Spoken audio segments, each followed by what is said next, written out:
Kohlberg's theory of moral development.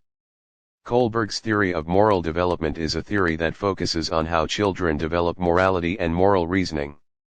Kohlberg's theory suggests that moral development occurs in a series of 6 stages and that moral logic is primarily focused on seeking and maintaining justice. Moral development is the process by which people develop the distinction between right and wrong and engage in reasoning between the two. Kohlberg extended Piaget's theory, proposing that moral development is a continual process that occurs throughout the lifespan. Heinz dilemma. Kohlberg based his theory on a series of moral dilemmas presented to his study subjects. Participants were also interviewed to determine the reasoning behind their judgments in each scenario. 1. Example was Heinz steals the drug. In this scenario, a woman has cancer and her doctors believe only one drug might save her. This drug had been discovered by a local pharmacist and he was able to make it for $200 per dose and sell it for $2,000 per dose. The woman's husband, Heinz, could only raise $1,000 to buy the drug. He tried to negotiate with the pharmacist for a lower price or to be extended credit to pay for it over time. But the pharmacist refused to sell it for any less or to accept partial payments. Rebuffed, Heinz instead broke into the pharmacy and stole the drug to save his wife. Kohlberg asked, should the husband steal the drug to save his wife? Stages of moral development. Kohlberg's theory is broken down into 3 primary levels. Level 1. Pre-conventional morality. Pre-conventional morality is the earliest period of moral development.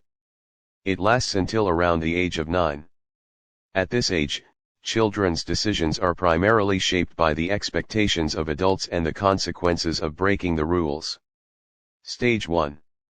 The earliest stages of moral development, obedience and punishment are especially common in young children, but adults are also capable of expressing this type of reasoning. According to Kohlberg, people at this stage see rules as fixed and absolute. Obeying the rules is important because it is a way to avoid punishment. Stage 2. At the individualism and exchange stage of moral development, children account for individual points of view and judge actions based on how they serve individual needs. In the Heinz dilemma, children argued that the best course of action was the choice that best served Heinz's needs. Reciprocity is possible at this point in moral development, but only if it serves one's own interests. Level 2. Conventional morality.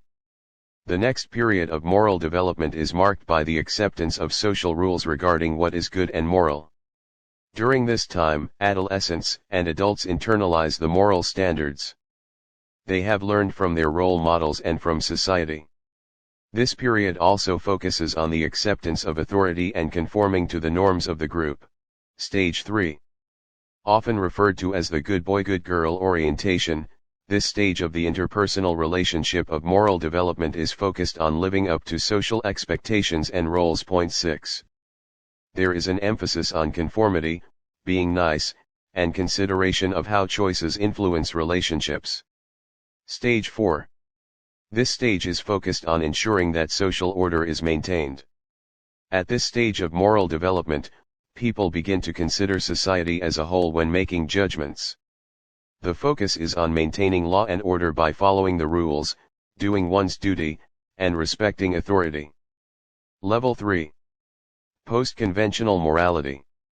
At this level of moral development, people develop an understanding of abstract principles of morality. The 2 stages at this level are, Stage 5. The ideas of a social contract and individual rights cause people in the next stage to begin to account for the differing values, opinions, and beliefs of other people. Rules of law are important for maintaining a society, but members of the society should agree upon these standards. Stage 6. Kohlberg's final level of moral reasoning is based on universal ethical principles and abstract reasoning. At this stage, people follow these internalized principles of justice, even if they conflict with laws and rules. Kohlberg believed that only a relatively small percentage of people ever reach the post-conventional stages, around 10 to 15%. He found that while stages 1 to 4 could be seen as universal in populations throughout the world. Criticisms for Kohlberg's theory of moral development. Kohlberg's theory is concerned with moral thinking, but there is a big difference between knowing what we ought to do versus our actual actions. Moral reasoning, therefore, may not lead to moral behavior. Critics have pointed out that Kohlberg's theory of moral development overemphasizes the concept of justice when making moral choices. Factors such as compassion, caring, and other interpersonal feelings may play an important part in moral reasoning. Individualist cultures emphasize personal rights, while collectivist cultures stress the importance of society and community. Eastern collectivist cultures may have different moral outlooks that Kohlberg's theory does not take into account. Most of his subjects were children under the age of 16 who obviously had no experience with marriage. The Heinz dilemma may have been too abstract for these children to understand, and a scenario more applicable to their everyday concerns might have led to different results.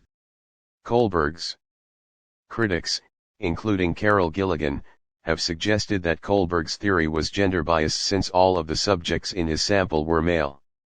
Kohlberg believed that women tended to remain at the third level of moral development because they place a stronger emphasis on things such as social relationships and the welfare of others.